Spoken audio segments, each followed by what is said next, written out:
Hello dear student, welcome to my channel.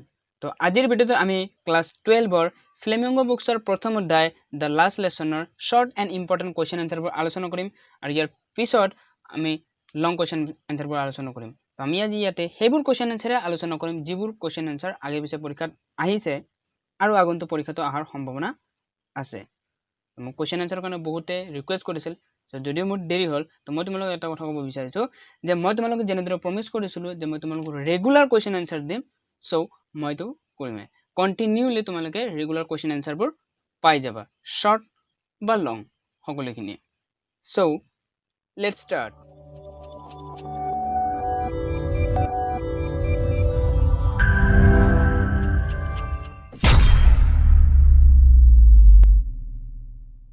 So question answer বোৰ আলোচনা কৰিবৰ যোৱাৰ আগতে মই তোমালোকক এটা কথা ক'ব বিচাৰিছো এই লেসনটো যদি তোমালোকে লেসনটো ভালকৈ বুজি পোৱা নাই তেনে ডেসক্ৰিপচনত লিংক আছে তাৰ পৰা গৈ তোমালোকে সামাৰিটো ভালকৈ বুজি লোৱা সো ইয়াতে আজি আমি প্ৰথমতে এক নম্বৰ কোৱেশ্চন আনসাৰ বোৰ আলোচনা কৰিম তো এক নম্বৰ কোৱেশ্চন আনসাৰৰ প্ৰথম কোৱেশ্চনটো হ'ল what did mml say that he would ask his student that morning mml তেওঁৰ ষ্টুডেন্টবোৰক হেদিনাখন ৰাতিপুৱা কি সুধিব বুলি কৈছিল mml asked student to prepare parts of speech in grammar mml A গ্ৰামাৰৰ parts of speech শিকাইবৰ কাৰণে ষ্টুডেন্টবোৰক কৈছিল next what did friends think for a moment friends এ কিছু সময়ৰ বাবে কি ভাবিছিল তো যেহেতু friends এ আকৌ শিকিও আন আছিল তো friends এ এখানে কি ভাবিছিল friends thought for a moment of running away and spending the day out of doors friends এ ভাবিছিল যে তেওঁ স্কুলত নাইব আৰু গোটেই দিনটো বাহিৰতে কটাব next what did friends find so unusual at school that morning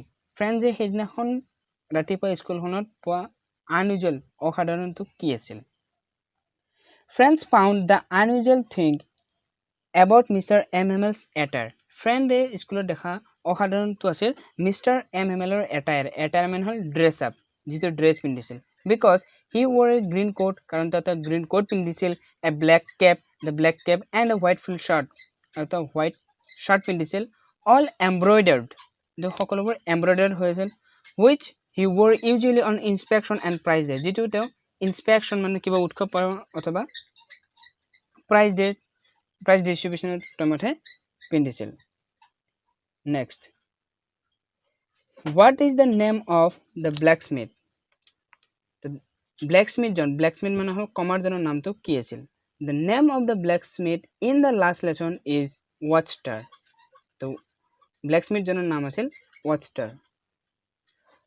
next what is the river mentioned in the last lesson তো last lesson নামৰ লেসনটোত মেনশন কৰা ৰিভাৰটোৰ নাম কি আছিল the river which is mentioned in the last lesson is Sar তো last lesson নামৰ লেসনটোত mention কৰা ৰিভাৰটোৰ নাম হল Sar next how long did mml teach in his school mml তেওঁৰ স্কুলখনত কিমান বছৰ শিকাইছিল mml taught in his school for 40 years long mml প্ৰায় 40 বছৰ তেওঁৰ সেই স্কুলখনত শিকাইছিল number 7 how did mml tell the student what did mml tell the student mounting his chair mml তেওঁৰ চেয়াৰখন ঘূৰাই ষ্টুডেন্ট বোৰক কি খুদিছিল বা কি কৈছিল mounting his chair mml told his student to never forget their mother tongue mml student বোৰক chair ঘূৰাই পেলে তেওঁলোকৰ মাদাৰ টাং মানে মাতৃভাষাটো নাপঢ়িবৰ কাৰণে কৈছিল number 8 what is the great trouble with the people of Alsaceৰ মানুহসকলৰ কাৰণে great trouble আটাইতকৈ ডাঙৰ সমস্যাটো কি আছিল the great trouble with the people of Alsace was the delaying all the works for the very next day Alsaceৰ মানুহসকলৰ কাৰণে আটাইতকৈ ডাঙৰ সমস্যা আছিল আটাইতকৈ ডাঙৰ trouble আছিল যে তেওঁলোকে হৰে কামবোৰ দেৰিকৈ কৰে আৰু পিছদিনাৰ কাৰণে থৈ দিয়ে আৰু যাৰ কাৰণে জাৰ্মানে তেওঁলোকক পৰাস্ত কৰিবৰ কাৰণে সক্ষম হৈছিল number 9 what did mml do when he wanted to go fishing যেতিয়া mml ফিশিং কৰিব যায় মাছ মাৰিব যায় তেতিয়া তেওঁ কি কৰে mml used to give holiday whenever he wanted to go fishing mml যেতিয়া মাছ মাৰিব যায় তেতিয়া তেওঁ হেদিনাখন হলিডে দি দিয়ে number 10 who is the writer of the lesson the last lesson নামৰ লেসনটোৰ ৰাইটাৰ জনৰ নাম কি বা কোন The writer of the lesson is of the last lesson is Alphonse Daudet. The last lesson নামৰ lesson tour writer জনৰ নাম হল Alphonse Daudet. Number 11, describe in short the attire of Mr. MMLs. So Mr. MMLৰ যেটো attire মানে dress up to বৰ্ণনা কৰিব দিছে. Mr. MMLs wore a white frill shirt, a green coat and a black silk cap, all embroidered. Mr. MML the white shirt, green coat আৰু the black silk cap এটা পিন্ধিছিল আৰু সকলোবোৰ embroidered আছিল. Number 12, what did MML write on the blackboard on his last day? তেওঁৰ last দিনাখন boardত কি লিখিছিল? He wrote on the blackboard on his last day, Viva la France, that means long live France. So blackboardত Viva la France বুলি লিখিছিল যাৰ meaning হল long live France, Franceৰ দীৰ্ঘায়ু হোক. Who was France? France কোন আছিল? France was a student in a high school of Alsace. France এজন high schooler student আছিল.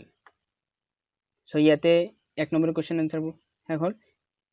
ইয়াতে next আমি দুই নম্বৰ question answer আলোচনা কৰিম. দুই নম্বৰ question answer প্ৰথম question টো হল what did Mr. MML said about the French language? MML French language এর বিষয়ে কি কৈছিল? Mr. MML said about the French language that French language is the most beautiful language in the world. French language to আটাইতকৈ বেছি ধুনীয়া language in the world of it. It is the clearest and most logical language. এটো আটাইতকৈ স্পষ্ট আৰু logical language হয়. They must guard among themselves. তেওঁলোকে এটো তাৰমানে ফ্ৰেঞ্চ সকলে তেওঁৰ ভাষাটোক তেওঁলোকে সকলে গাৰ্ড কৰি সেভ কৰিব লাগে. He reminded that when people are enslaved মানে হল দমন কৰি ৰখা, the only way to get their independence back is their mother tongue. তো যেতিয়া তেওঁলোকক এনস্লেভ কৰি থকা আছিল, দমন কৰি ৰখা আছিল, তেতিয়া তেওঁলোকৰ মাদাৰ টাঙৰ জৰিয়তে তাৰ পৰা ওলাই আহিব পাৰিছিল. So French language is the key of their prison. সেই কাৰণে তেওঁলোকৰ prison মানে জেল, the jail মানে বন্দীৰ পৰা মুক্ত হোৱাৰ উপায়টো হল তেওঁলোকৰ মাদাৰ টাং. Number 2, why did the narrator dread of going to school that morning? সেইদিনাখন ৰাতিপুৱা narrator মানে এটা ফ্ৰেঞ্চৰ কথা কৈছে, কিয়ৰ কাৰণে dread মানে ভয় খাই আছিল স্কুলত যাবৰ কাৰণে. The narrator French was in great dread of going to school. The narrator French স্কুলত যাবৰ কাৰণে ভয় খাই আছিল because কাৰণ he was likely to be scolding, কাৰণ তো গালি খাব বুলি পুৰা একদম ফিক্সড আছিল, by his teacher, the teacher MML.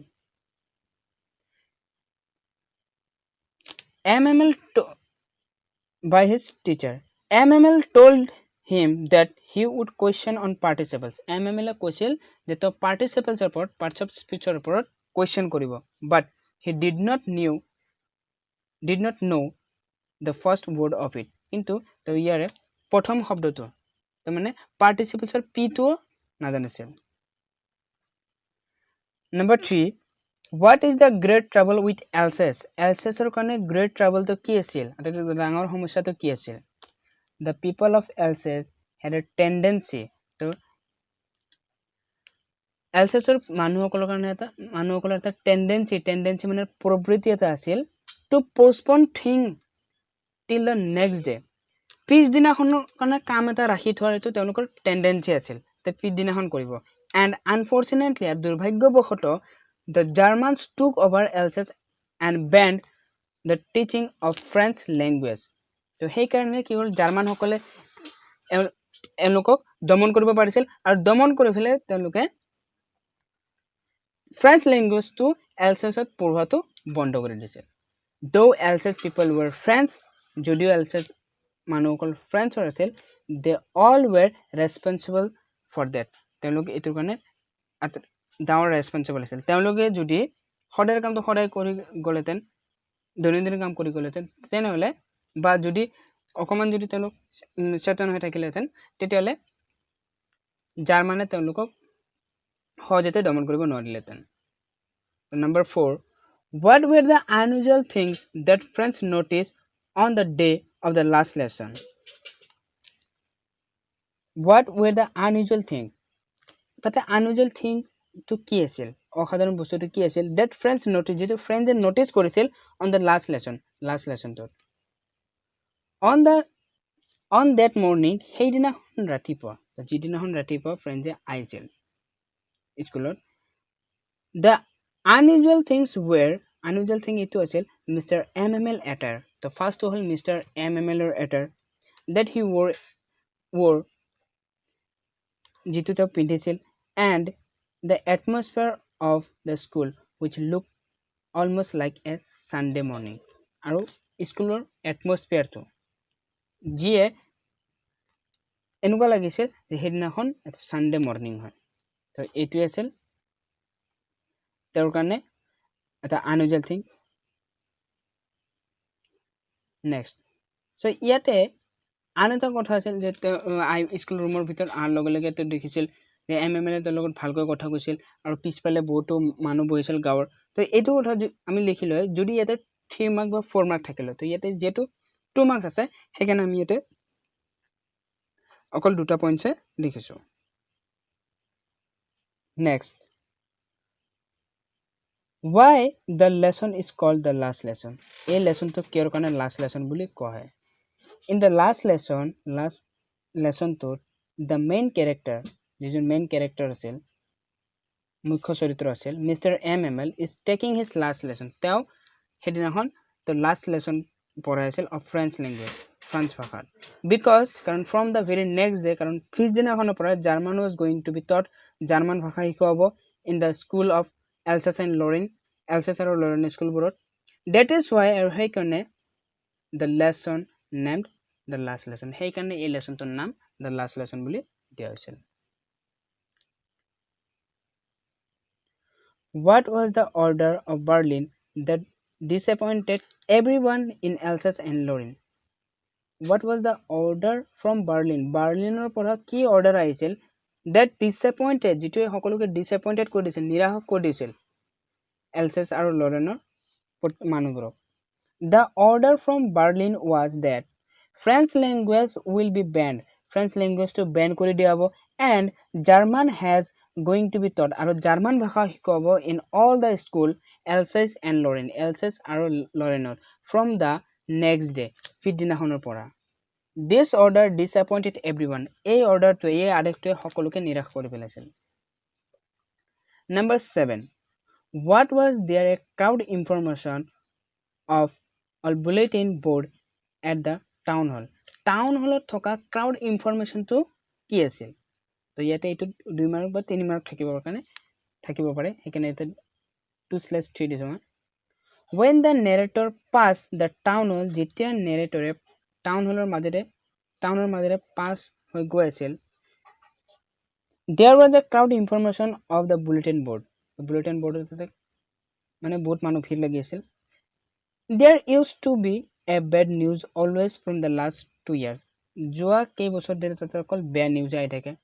This time the news was that the German only was to be taught in the school, আৰু এইবাৰ অহা বেড নিউজটো হ'ল যে স্কুলবোৰত অকল জাৰ্মান ভাষাই শিকোৱা হ'ব of Alsace and Lorraine from the very next day, পিছদিনাখনৰ পৰা এলছেছ আৰু লৰেনত অকল জাৰ্মান ভাষাই শিকোৱা হ'ব।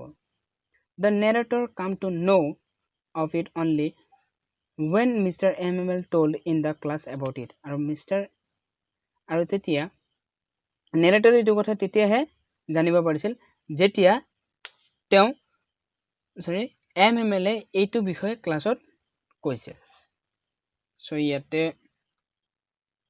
এইকেইটাই লেসন, এইকেইটা কোৱেশ্চন আনসাৰ আমি ইয়াতে আজি আলোচনা কৰিছো। যদি তোমালোকৰ কিবা ইম্পৰ্টেণ্ট আৰু যদি কোৱেশ্চন আনসাৰ আছে তেনেহ'লে কমেণ্ট বক্সত মোক কমেণ্ট কৰিবা, মই লগে লগে নহ'লেও কিছু সময় পিছত হ'লেও মই তোমালোকক ডাইৰেক্ট সেইটোৰ এনসাৰ দি দিম। আৰু ইয়াৰ পিছত আমি বাকি যিবোৰ কোৱেশ্চন আনসাৰ আছে ইয়াৰ মাজৰ পৰা ভিতৰৰ পৰা সেইবোৰ কোৱেশ্চন আনসাৰ আমি আলোচনা কৰিম, আৰু তাৰ আগতে আমি লং কুৱেশ্যন এনচাৰবোৰ আলোচনা কৰিলোঁ So dear student, আজিলৈ এইখিনিয়ে যদি ভিডিঅ ভাল লাগিছে তেনে লাইক কৰিবা আৰু যদি এই ভিডিঅটোৰ পৰা তোমাৰ কিবা প্ৰফিট হৈছে তেনে তোমাৰ সেই সকলোবোৰ ফ্ৰেণ্ডলৈ শ্বেয়াৰ কৰা যাৰ এই ভিডিঅটোৰ প্ৰয়োজন আছে আৰু কমেন্ট সেকশনত কমেন্ট কৰা যে কোনটো লেসনত তোমালোকৰ এক্সপ্লেইনৰ প্ৰয়োজন কোনটো লেসনত তোমালোকৰ ইম্পৰ্টেন্ট কোৱেশ্চন আনসাৰৰ প্ৰয়োজন আৰু যদি তুমি মোৰ চেনেলটো নিউ হয় তেনে এনে ধৰণৰ হেল্পফুল ভিডিঅ পাই থাকিবৰ কাৰণে তলত থকা ৰেড কালাৰ সাবস্ক্ৰাইব বাটনটো হিট কৰি নটিফিকেশন বেলটো অন কৰিবা সো আজিলৈ এইখিনিতে লৈছো বিদায় আকৌ দেখাব